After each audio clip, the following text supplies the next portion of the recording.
আজকে রান্না করছি মিষ্টি কুমড়া, আলু আর মাছ। এই তরকারিটা কিন্তু খেতে অনেক মজা লাগে। হ্যালো বন্ধুরা, আসসালামু আলাইকুম। সবাই কেমন আছেন? আজকে আমি রান্না করব মিষ্টি কুমড়া দিয়ে, আলু দিয়ে আর ট্যাবলেট মাছ দিয়ে রান্না করব। তো চলুন রেসিপিটা রান্না করা যাক। মাছটা ভালোভাবে ধুয়ে পরিষ্কার করে নিয়েছি। এখন এর মধ্যে দিয়ে দিব হলুদ, দিয়ে দিব লবণ। কোনটা ভালোভাবে মাখিয়ে ভাজতে দিব। তেলটা গরম হয়ে গেছে, এখন এর মধ্যে মাছটা দিয়ে দিলাম।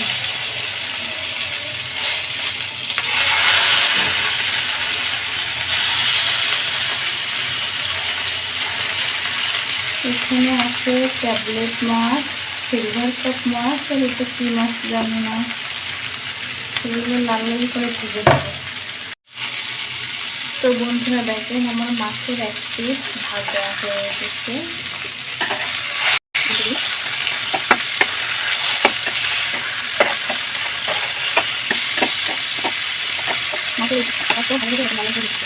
তো বন্ধুরা আমি মাছটা নামিয়ে নিয়ে আরেকটা কড়াই বসাই দিয়ে তার মধ্যে তেলটা গরম করে নিয়েছি। এখন এর মধ্যে পেঁয়াজ কুচি, রসুন কুচি, কাঁচামরিচ দিয়ে দিলাম।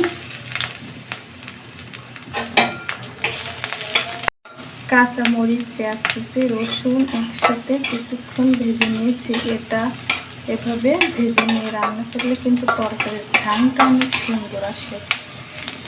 এখন এর মধ্যে দিয়ে দিব আদা, রসুন, জিরা, লাল মরিচ। আমি হচ্ছে বাটা মশলা রান্না করি। আমার কাছে যেন বাটা মশলা রান্না করলে বেশি মজা লাগে। যাই রান্না করি এর মধ্যে দিয়ে দিলাম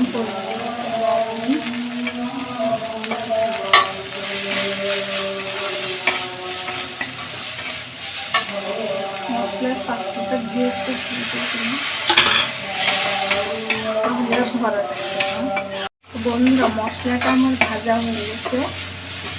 এখন আর একটু পানি দিয়ে দিব।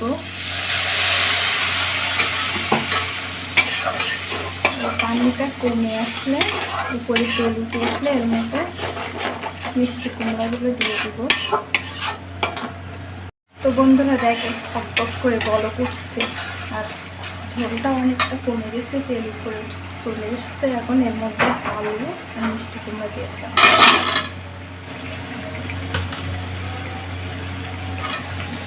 এখন একটা মশলাটা তরকারির গায়ে মাখিয়ে নেব।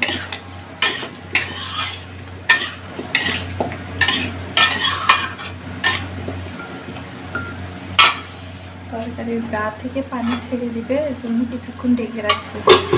বন্ধুরা এবার ঢাকনাটা খুলে দিলাম। দেখেন তরকারি থেকে কতগুলো ঝোল বের হচ্ছে। এখন এটা এভাবে 1 থেকে 2 বার ঢাকনা দিয়ে কষিয়ে নেব। ঢাকনা তো বন্ধুরা দেখেন, আমার তরকারিটা কিন্তু কষানো শেষ। পানিগুলো সব তরকারিতে শুকিয়ে নিয়েছে। এখন আমি এর মধ্যে দিয়ে দেব ঝোল।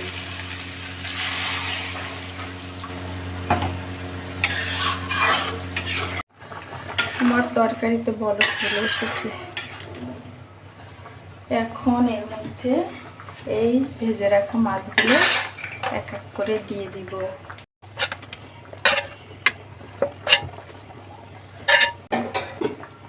এখন এটা ঢাকা দিয়ে জাল করে নিব। ফাইনালি আমার তরকারিটা দেখেন ঝোলটা কমে গিয়েছে। এখন এর মধ্যে আমি দিয়ে দেবো চিনি। মিষ্টি কুমড়াতে চিনি দিলে টেস্ট দারুণ আসে, একটু মিষ্টি মিষ্টি লাগে, খেতেও অনেক মজা লাগে। এর মধ্যে আমি দিয়ে দেবো জিরা, মরিচ, একসাথে গুঁড়ো করা দিয়ে একটু ছড়িয়ে ছড়িয়ে দিয়ে দিব।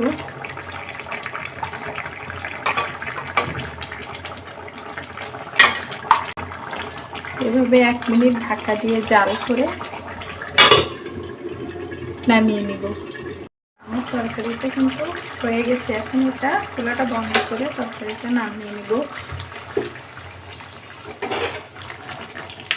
দেখছেন কালারটা কত সুন্দর এসেছে, ঘ্রাণটাও কিন্তু অনেক সুন্দর এসে, খাইতেও কিন্তু অনেক মজা লাগবে। তো রেসিপিটা কেমন লাগলো অবশ্যই বলবেন।